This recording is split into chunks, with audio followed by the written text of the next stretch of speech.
Mamukase dedi Sibi. Tikubuda nguva yekuenda kumasowe. Mukubuda imimi nani? Potai muchidzidza kuzvitaurira mega. Akuudza kuti ndiri kubuda newe ndiani?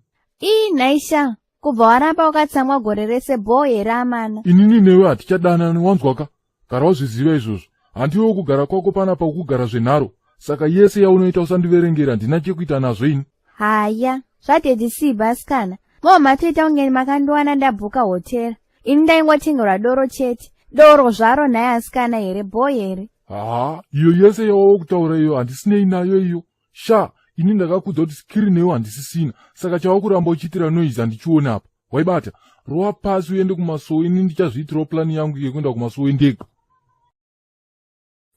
Baby, honaka iwewe. Imbomira zveunditi bwebwe apa sike. Unenge wabva unopuruzirana nekachembere kako uko, kane zera namai vako, woda kuya panapa uchindibhaiza. Unombonyasondoona saniko iwewe, he? Ana Febi, hamusi makuwanzere maBP garage.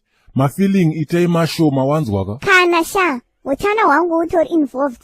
How do you expect me to be calm, he? Hapana zveutano huri invalid Iwe kana watoona kuti zviri kukunetsa zveutano hwacho gara hako warova pasi musiwo wakavhurikawo. Handidi kana zvekutombotemeswa musoro nekabenge kakaita sewe so wanzwaka. Nhasi ndakabenge nekuti wakaona zvawaida. Asi pawainditsvetera ndakanga ndiritsvara kadenga ndiri kamupwanya nemabhonzo ende Mwari ave newe zvako ufunge.